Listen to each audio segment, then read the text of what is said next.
Okay, so this is the 2019 Renault Duster which was launched in the month of August, and this is the facelifted version of the second generation Renault Duster.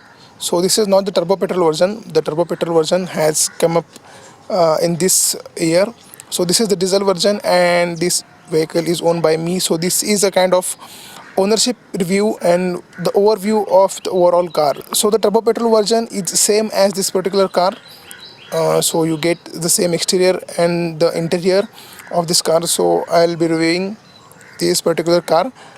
So this is the 2019 Renault Duster, and they have made some changes in this particular version. So starting at the front, you get a bigger grille with a larger Renault logo in the center. You get this new set of headlamps, which is having a projector setup for the low beams and a conventional for the high beams. You also get a L-shaped LED DRLs. So this is the 85 PS RXS version. You don't get the fog lamps with that car, but I have fitted this with the fog lamps, and all the orange accents you see in this to this particular car are done by me. This is not from the Renault. So this is to the front, and you get a new bonnet. They have changed the bonnet to comply the pedestrian safety regulations. So the new bonnet have more creases on the top, and it looks more muscular than the previous car, and it also feels and suits the car very well. So this is to the front. So these are the 16-inch alloy wheels with 215 65 section tires, and you don't get alloy wheels on this particular RXS version. So you don't even get the set of claddings. So I have fitted that too, and I'll make a different video of what I have changed in this particular car. So coming to the side profile, the side profile remains the same. Starting from the first generation, the car retains its styling. It remains the same from the first generation. Nothing much have been changed. But you do get this blue color paint scheme. So you still have this flap type door handles, which is there for cost cutting. They have not changed to the normal door handles. You still get these old style door handles for this particular car. So this is the side profile of the car. You do get a larger window area all around, so no one will feel claustrophobic. So this is the rear of the car. You do get same tail lamp from the second generation. So these brake lights are LED, but the reverse light is halogen. This is the tow hook of the car. This is used for the towing. These are the parking sensors, and you do get a conventional old style button for the opening of the boot. So this is the boot capacity of the car, which is the highest in the segment. This is the 475 liter of boot space compared to the 430s in the Creta and the Seltos, and there is enough space for the large suitcases, and even you can remove this parcel shelf and you can fit the larger suitcase and then larger items. So this is removable. You can remove from here. So this is the rear camera which I have fitted. You don't get rear camera in this particular model. So here is the spare wheel of the car, and this is the suspension of the car, which is a non-independent rear suspension and the independent suspension at the front. You get drum brakes at the rear, and this is the exhaust pipe or the exhaust outlet of the car. So coming to the rear, enough space for 3 adults. You do get a center armrest. Don't get bottle holders in the door. So this is the door pad of the car. So coming to the space, the front seats is adjusted to my comfort, and this much legroom I have, which is not enough if you are more than 6 feet. Under thigh support is good. You get good under thigh support, and the cabin is wide enough, so 3 adults can sit comfortably with enough headroom, knee room and shoulder room. Here is some space to store the magazines. You don't get this armrest. I have fitted this, but you do get a single cup holder in the center. There is a hump, but it's not that uncomfortable. You can sit 3 people, and they will have enough room for their legs. So there is not much enough to talk about. You don't get rear AC vents on this particular model, but you do get jump seats in the boot, if as accessory, but they are useless. There's a 12-volt socket for charging, so you can charge your mobile and plug your vacuum cleaner and clean the car. So these are the roof lights, and this is the front look of the dash. So this particular model, they have changed the layout of the dash. So the second generation car was having circular AC vents in the center, but this car is having rectangular AC vents in the center. And you also get a little bit of piano black finishing, which enhances the car's interior a little bit more. So we'll talk more that when I'll go in front. So this is the basic layout of the dash. Okay, so this is the instrument cluster of the car. You get larger speedometer in the center, tachometer at the left, and a small MID at the right. And you get instant fuel economy, average speed, that sort of info. You get chrome surrounding for the dials, which looks neat and clean. This is the steering wheel, which is new for this particular model, the facelifted model. You don't get any kind of cruise control or audio control on this steering wheel, but you do have media controls as a stock at the back of the steering wheel, and you can see here. But you do get cruise control steering wheel on the top end model. So these are stocks for the lights. So these are the stocks, and these are the stocks for the wipers. You don't get any kind of auto lights or auto wipers on this model. And this is the center console. You get piano black finishing in the center. Rectangular AC vents for this model. Previously these were circular. This is the 7-inch touchscreen system, and it's the basic system. You don't get any kind of navigation sort of things, but you do get Apple CarPlay and Android Auto. So these are the manual controls for the AC vents. You don't get climate control AC on this particular model in the 85 PS version, but you do get climate control AC on the top end versions of this car.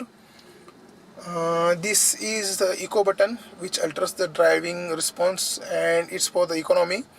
And there is a 12-volt power socket for the front to charge your devices. This is small space for the coin.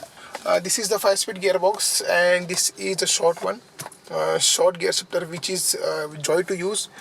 This is the center armrest, which I have fitted externally. This is aftermarket one. This model doesn't come with center armrest. You do have handbrake here, and you do get a chilled upper glow box on this model. So this upper glow box is chilled one, and you get a body color piping here on the top end model.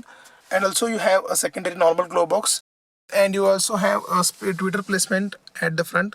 So coming to the music system, you have 4 speaker and 2 tweeter system, but you don't get tweeters on this model. But I have changed whole music system for this car. So I have fitted a focal components at the front and a 2-way focal speaker at the rear, and a subwoofer. I have changed the overall system because I was not satisfied with the stock system of the car. There is no soft touch material anywhere in the car. The plastic quality feels low rent in whole car. So this much is for the interior. There is nothing much to show. And coming to the engine and transmission option, so here is the headlight leveler, and here you have a lever to open the hood, and this is the pedals placement. You don't have dead pedal here. So this is the engine of the car. This is the 1.5 liter 85 PS DCI engine, which is mated to a 5-speed manual transmission, which churns out 85 PS of power and 200 Newton meters of torque. This is the turbocharged version, and you do have a little bit of insulation as water force for the diesel version. You get a hydraulic strut which holds the bonnet in its place. So let's get driving. Okay, so driving the 2019 Renault Duster in 2020. So talking about the clutch feels a little bit heavy considering the size of the engine. The clutch in my XUV500 feels more lighter to operate than the clutch in this car. So the brakes feels sure-footed. You get a good bite from the brakes. You get disc brakes at the front and drum brakes at the rear, but you do get enough bite from the brakes. So you get ABS and EBD, so the braking is secure. Even maneuvering the car in the city doesn't feel cumbersome. thanks to the tuning of the engine and the turbocharger, even if you drive the car at larger gear at low speeds. So you can drive the car in third and fourth gear at the speed of 30 to 40 kmph. You will not feel lack of power in the car thanks to the tuning of the engine and the turbocharger. So you also get a eco mode in this newer facelifted model, and if you use that eco mode, the engine performance get altered, so you get less power but you get more fuel economy in this eco mode. So you can use that eco mode on the highway. If you are cruising at constant steady speed, you will get better economy from the engine. So this is the diesel version which I am driving, and this car I own. This is the 1.5 liter diesel version, which the Renault has discontinued because they didn't make this engine BS6 compliant. So this engine, this particular 1.5 liter DCI engine, is not in the business.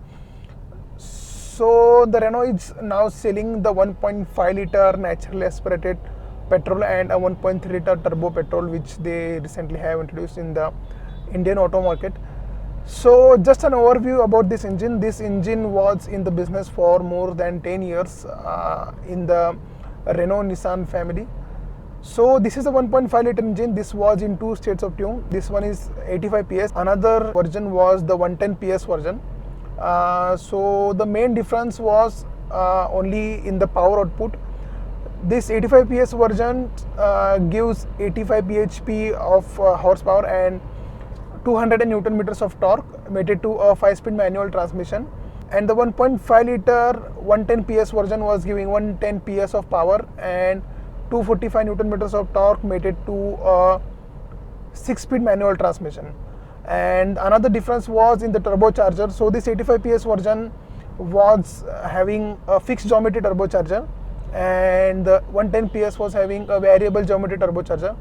Response from the engine was quite different in both this engine. This 85 PS engine have all the power in lower and mid range, in which we all drive this mass market cars.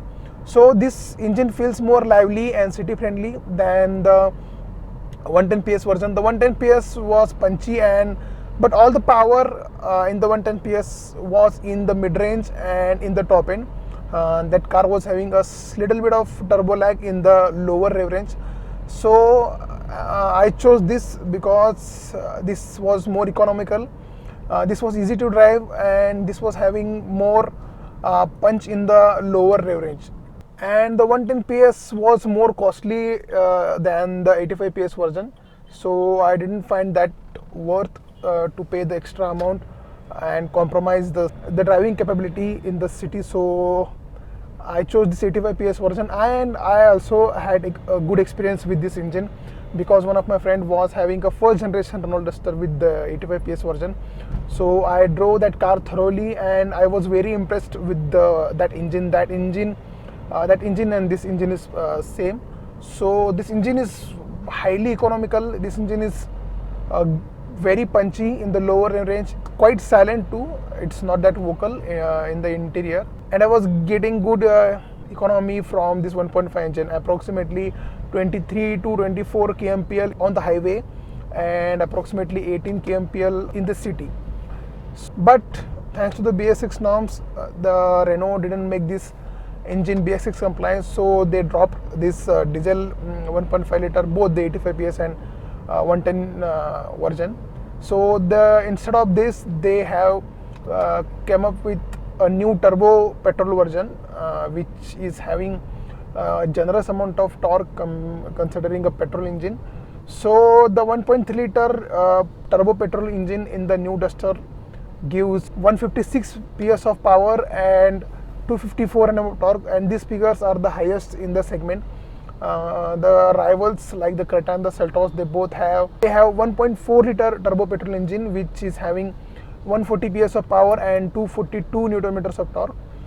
But the turbo petrol in the Duster is mated to either a 6-speed manual or a 7-speed CVT transmission, and in the Creta and the Seltos, the turbo petrol engine is mated to either a 6-speed manual or a 7-speed dual clutch transmission. So the dual clutch is always better in terms of shifting the gears compared to the CVT. So though the Duster is having a little bit more power than the Creta and the Seltos, but the major difference comes in the price. The turbo petrol version of the Duster costs almost 3 lakhs cheaper than the Seltos and the Creta, the same turbo petrol versions. But you do get more kit in the Creta and the Seltos if you are paying more money to them. So you get better features, you get better interior quality, all the advanced bells and whistles in the Creta and the Seltos, even if they are asking for more for their car. So what you get in the turbo petrol is purely a engine and a car. You don't get any kind of feature upgrade in the Duster turbo petrol version. The feature list is same as the this car. So why someone will go with the Duster over the Creta and the Seltos? I'm considering the Creta and the Seltos because some of their versions match in terms of pricing with this car. The Harrier and the MG Hector, they both are a league above considering the price of this car. So I'm considering just the Creta, Seltos and Nissan Kicks. Nissan Kicks is basically the Renault Duster with Nissan badge. So I'm considering Creta and Seltos because they are the major player in this league. They are the highest selling cars in this price range, and they also offer same turbo petrol engine. So I'm considering that Seltos and the Creta. So why someone will choose the Duster over the Creta and the Seltos? First thing is the pricing. So you have to pay 3 lakhs less for this Duster compared to the Creta and the Seltos. Second thing is power, though it's just a slightly more compared to the other, but you do get a little bit of more power in the Duster compared to the Seltos and the Creta. And what you get is a rugged and tough car. So the Duster has always been a rugged, a tough and go anywhere kind of car. So the ride quality is the main plus point of the Duster, and still the Duster offers the best ride quality in its segment. It's more planted even at high speed and even at low speed. The car doesn't wobble very much, and it's absorb all the potholes and the road undulation or the uneven surfaces, and you don't feel a single in the cabin. So the suspension tuning or the car is tuned in such a way that it absorbs all the road undulation, it absorbs all the potholes. Even if you go through a larger pothole, you don't feel a single thing in the cabin. So it's like a magic carpet ride you get in the Renault Duster. So what you get is a pure car with good hardware, with good suspension, with good engine, with good transmission. That's what you get over the Seltos and the Creta. So if you are looking for features, then this is not the car for you. Surely this is not the car for you. So the steering too has a greater feel when you drive at low or even at high speed. You feel connected to the road while driving the car. The steering weighs perfectly. It's not too heavy or not too light. And this is now happening with all the car manufacturers. They all are switching towards the turbo petrol versions instead of the diesel, because they are not harmful to the environment compared to the diesel, and you also get generous amount of torque. That's what makes the difference between a petrol and a diesel. The diesel have more torque than the petrol, so these turbo petrol versions are coming with a generous amount of torque, so you don't feel lack of a diesel. So all the manufacturers are switching towards the turbo petrol version. Even if you compare a naturally aspirated version of the petrol version, so the 1.5, so you get a naturally aspirated 1.5 liter engine which is having 105 PS of power, 105 PS of power, and that car is having approximately 142 Newton meters of torque. And the 1.3 liter engine, which is smaller in size compared to the 1.5 liter engine, gives 156 PS of power and 242 Newton meters of torque, which is approximately 100 Newton meter more and 15 PS more than the naturally aspirated petrol engine. The turbo petrol engines are surely going to replace the diesel engines. The turbo petrol in the Renault Duster is manufactured in cooperation with the Daimler Renault and the Nissan. So all these companies, means even this 1.3 liter engine will going to be in the Mercedes-Benz lineup for sure, because Daimler owns the Benz, so they are going to use this turbo petrol engine in their economical or the mass market cars.